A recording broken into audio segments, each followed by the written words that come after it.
সম্মানিত সুপ্রিয় দর্শক শ্রোতা দেশ ও প্রবাস থেকে যারা আমাদের সাথে সংযুক্ত আছেন, ভিডিও দেখছেন অথবা শুনছেন, সবাইকে জানাই আন্তরিক প্রীতি ও শুভেচ্ছা।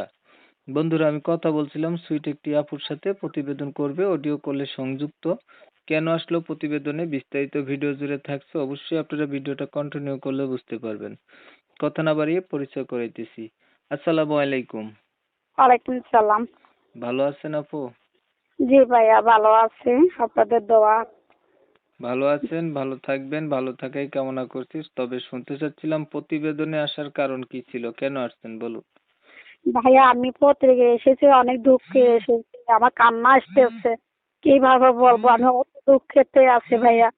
আমার দেখেন, মা আছে, ঠিক আছে, ছোট একটা ভাই আছে, উনিদের নিয়ে আমি অনেক কষ্ট করতেছি। আমার বিয়ে হয়েছিল, স্বামী আমাকে ওই বাসর করে মারা গেছে, সাপে কামড়াইছে, তো সাপে কামড়ানোর সাথে উনি বাসর করে মারা গেছিল।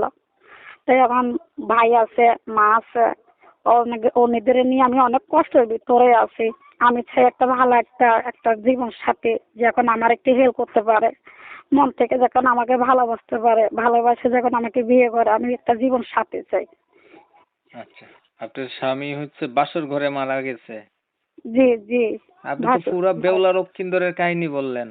বাসর ঘরে সাপ কোথা থেকে আসলো? ভাইয়া দেখেন, এটাও একটা আল্লাহর হুকুম, বিপদ আসতে কারা কে কই আসে না, বুঝছেন।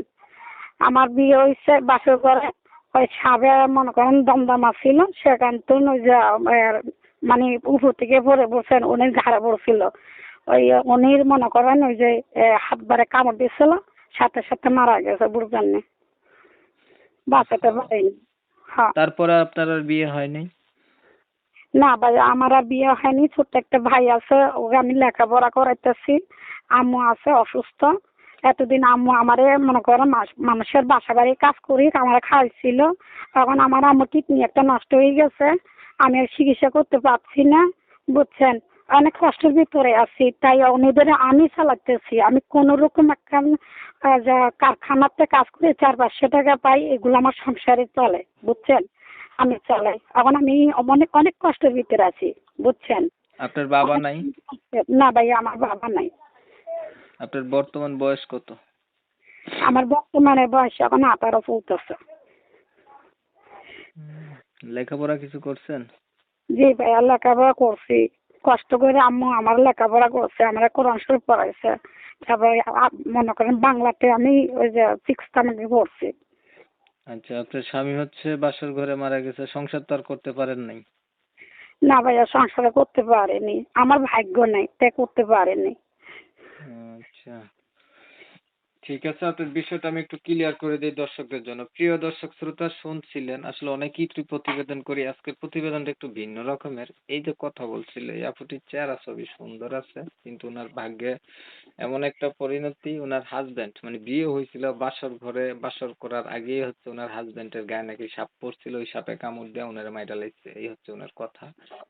এখন তারপর থেকে উনি আর বিয়ে শাদী বসে নাই। এখন প্রতিবেদনে আসছে, চাইতেছে একটা ভালো মানুষ যে ওনার এগুলা জানার পরে ওনার পাশে থাকবে বা দায় দায়িত্ব নেবে, মনের সাথে মন যদি মিল খায় দ্বিতীয়বারের মতো বিয়ে শাদী সংসার করবে। আমি হচ্ছে ওনার কথাগুলো আপনাদের মাঝে তুলে ধরার চেষ্টা করলাম, কিন্তু ওনার নাম এবং ঠিকানা নিতে পারি নাই, আন্তরিকভাবে দুঃখিত। কমিউনিটি গাইডলাইনের কারণে যারা হচ্ছে আপুটির নাম ঠিকানা সম্পর্কে জানতে চান বা আরো কিছু তথ্য ওনার কাছ থেকে জানতে চান, তারা চাইলে ওনার নাম্বার আমি ভিডিওর স্ক্রিনে দিয়ে রাখছি, ওনার সাথে ফোন দিয়ে কথা বলে দেখতে পারেন বা নাম্বার নিতে পারেন। আপনারা অনেক সময় নিয়ে ভিডিও দেখছেন, এর জন্য সবাইকে ধন্যবাদ। সবাই ভালো থাকবেন, সুস্থ থাকবেন। আল্লাহ হাফেজ।